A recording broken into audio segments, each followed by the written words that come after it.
ملتے ہیں، بہت سے علماء کرام ہیں جو ہے جیکے دو علماء ہیں، جیکے دو ریا کے عاملین ہیں جو سلسلہ نقشبندیہ سے منسلک ہیں۔ محترم سامعین کرام، حضرت غوث پاک رضی اللہ تعالیٰ عنہ نے 400 سال پہلے ایک جبہ دیا تھا۔ آپ نے فرمایا کہ ایک شخص پیدا ہوگا اور اس شخص کو جو ہے اس شخص کو یہ جبہ دے دینا۔ محترم سامعین کرام، وہی جبہ حضرت شاہ کمال الدین کیسوی رحمۃ اللہ تعالیٰ علیہ آپ کے خاندان سے چلا آیا، اور پھر جو ہے یہ جبہ آپ نے حضرت مجدد الفسانی کے والد کے ذریعے سے حضرت مجدد الفسانی تک پہنچایا ہے۔ لیکن جبہ دیتے ہوئے آپ دیکھنے لگے کہ یہ وہ شخص ہے یا نہیں ہے جن کے لیے حضرت غوث اعظم نے جبہ دیا تھا۔ لیکن جب رات کو خواب میں مصطفیٰ جان رحمت تشریف لاتے ہیں اور فرماتے ہیں کہ میرے بیٹے نے جو جبہ دیا ہے جس شخص کے لیے دیا ہے وہی مجدد الفسانی، سبحان اللہ، آپ ان کو یہ جبہ دے دیے۔ محترم سامعین کرام، حضور غوث اعظم جو ہے وہ خواب میں تشریف لاتے ہیں۔ میں کہنا یہ چاہتا ہوں مجدد الفسانی رحمۃ اللہ تعالیٰ علیہ یعنی ہر 100 سال کے اندر ایک مجدد آتا ہے، لیکن جو ہے حضور مجدد الفسانی اکبر نے یہ کہا 1000 سال دین کو ہو گئے، اب دین پرانا ہو گیا، لیکن نہیں، اس دین کو اگر کسی نے جو ہے وہ زندگی دی ہے مجدد الفسانی نے دی ہے، 1000 سالوں کے دین کو زندہ کر کے بتا دیا، آپ کا تو مجدد الفسانی پڑھ گیا، سبحان اللہ۔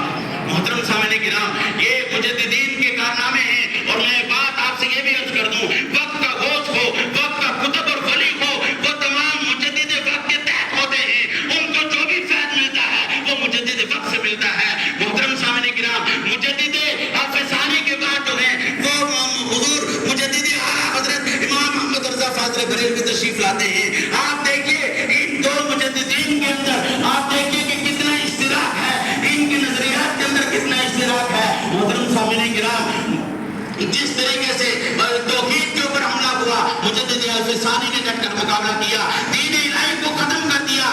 آج چھان کر پوری دنیا کو دیکھیے، کوئی دین اپنی پر چلنے والا نہیں، کوئی دین الہی کو ماننے والا نہیں، جو بھی ماننے والا ہے وہ دین محمدی، دین مصطفیٰ کو ماننے والا ہے، سلسلہ نقشبندیہ کے اوپر قائم ہے، مجدد الفسانی کو ماننے والا ہے، کیونکہ انہوں نے محنت شاقہ کی ہے۔ محترم سامعین کرام، اور اللہ رب العالمین نے ان کو یہ بصیرت عطا فرمائی تھی، اللہ رب العالمین نے ان کو یہ تمام چیزیں، یہ تمام انکشافات ان کے اوپر تھے کہ ایسا ایسا اس دور کے اندر ہونے والا ہے۔ محترم سامعین کرام، میں آپ سے آخر میں یہ گزارش کرتا ہوں کہ آپ جو ہے محافل مجالس کا انعقاد کریں، مجددین اسلام کی تاریخ کو پڑھیں، اور پھر مجددین کے کارناموں کو دیکھیں، اور خصوصیت کے ساتھ حضور سیدنا مجدد الفسانی کا بہت بڑا کارنامہ جو تجدیدی کارنامہ ہے، جس کی پوری دنیا جو ہے وہ مرہون منت ہے، بالخصوص بر صغیر مرہون منت ہے۔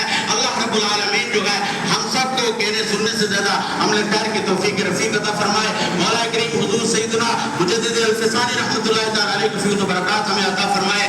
جو کچھ جو ہے وہ بیان کے اندر غلطی ہوئی، اللہ رب العالمین اپنے حبیب کے صدقے میں معاف فرمائے۔ استغفر اللہ تعالی رب من کل ذنب و اتوب الیہ۔ والسلام علیکم ورحمۃ اللہ وبرکاتہ۔